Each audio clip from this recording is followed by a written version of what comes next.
What do you mean, come up half a mil? How much is that in inches? The scope's in MOA.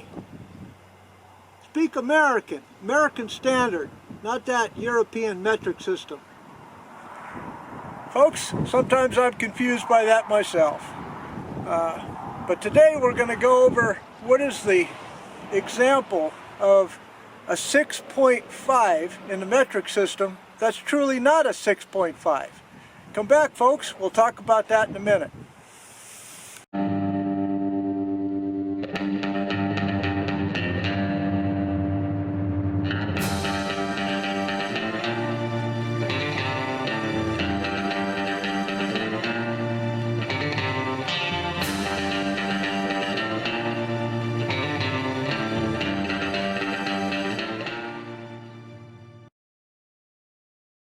Hello folks, welcome back to the channel.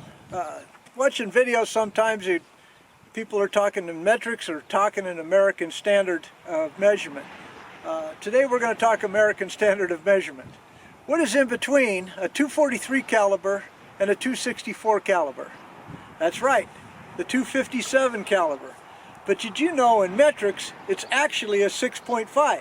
Yes, technically the diameter of the bullet is a 6.53. Whereas a 6.5 that we all know and talk about, or the .264 caliber, is actually quite a bit bigger. It is a 6.57. I know, that doesn't make sense, does it? But that's the way it is. Okay, today this is a two-part,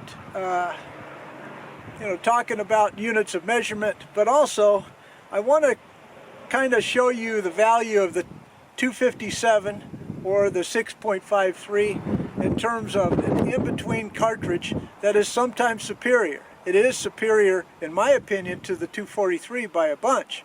And we're going to go over that a little bit today.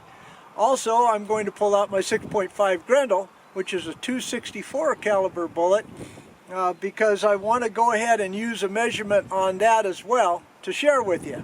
So hold on, folks. Here comes the shoot. These two calibers do not equate. They are vastly different, not only in bullet diameter, but in the way that the case dimensions are, as far as the powder capacity is, in terms of speed.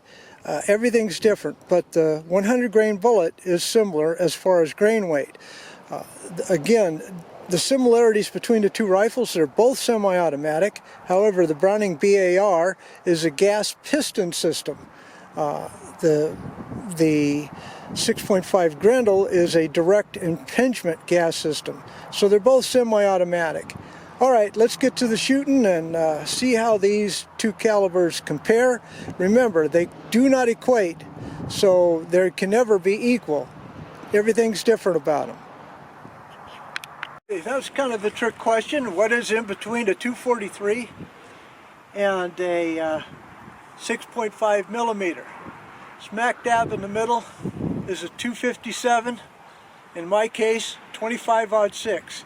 I get asked all the time, what's a superior caliber for hunting out west? Well, speed is your friend if you're going to be shooting at any distance. And the 25-06 is a king of speed outside of the magnums. This is my Browning BAR. It's set up in a 25-06. I've got the target set up down there. I already know the speed on this. I'm shooting a 100 grain Sierra that comes out of the pipe at about 3275 feet per second.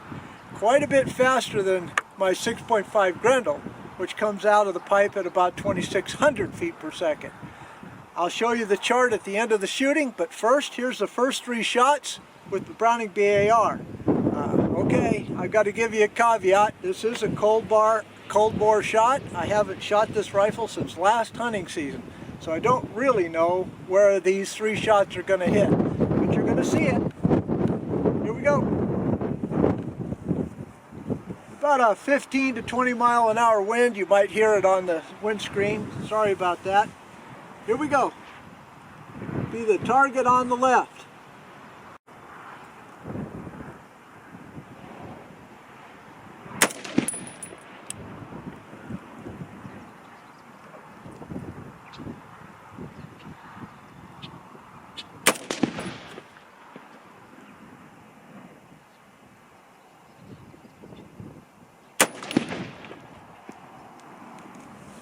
Okay, my 25-aught stick still shoots good.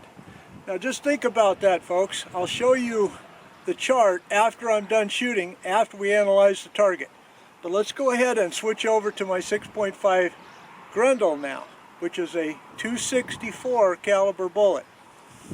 Now this metric to American standard is kind of confusing, but most people kind of figure it out, especially with firearms. For example, our 257 caliber bullet is actually a 6.53 in metric, and the 264 caliber is actually a 6.57 in measurement. So both of them are 6.5 according to metrics, but according to America it's a 257 and a 264. Today I have my Grendel and my 25-06. This is not a comparison video because obviously you can see the amount of powder and the amount of speed that the 25-06 has over my minuscule 6.5 Grendel. However, both of them are shooting a 100-grain bullet, and I'll show you that at the end on 100 grain based upon just shooting, what type of groups I can get on the target. But the numbers will be convoluted. However, the ballistic coefficient, because they're both 100-grain bullets, is pretty close. A more fair comparison for the 25-06 would be against a 6.5 Creedmoor or even the 6.5 PRC, which has a similar amount of powder that it holds and a similar amount of speed in terms of muzzle velocity. Okay, so I haven't shot my 6.5 Grendel here, a 24-inch upper, since last hunting season. I want to see how these 100-grain bullets do through it. So that'll be the target on the right. So here we go, folks. Eyes on, ears in. Target on the right.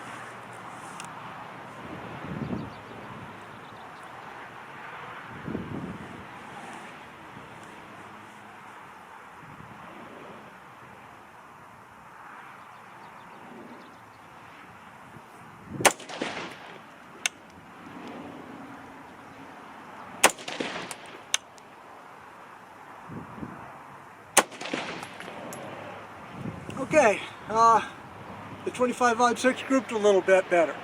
Okay, so let's go take a look at those targets and, more importantly, the ballistic charts that I have as a comparison. So be right back. Okay, on the left is the 25-06 257 caliber, or in metrics 6.5 by 3.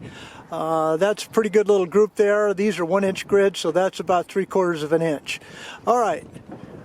Over on here is the my 6.5 Grendel, a 264 caliber, or in metrics 6.57, believe it or not.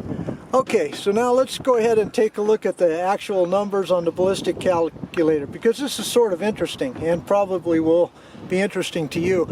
100 on the left, 25-06, 100-grain Sierra, traveling at 3,280 feet per second with a ballistic coefficient of 0.355. The drop at 300 yards is 8.9 inches and still got 1,500 pounds of energy at 300 yards. At 500 yards, still has 1,085, which some people consider the minimum for deer, foot-pounds of energy, and a drop of 38.5 inches. Okay, so let's take a look at the little Grendel there. 100 grain, traveling at 2780 for that 100-grain bullet, a ballistic coefficient of 0.385.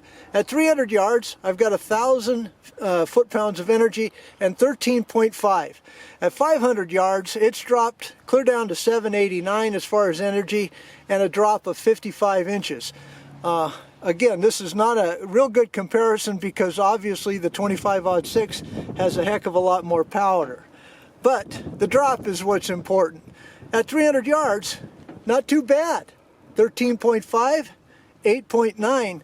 So if you're a hunter and want to keep your game under 300 yards, both of them are more than adequate.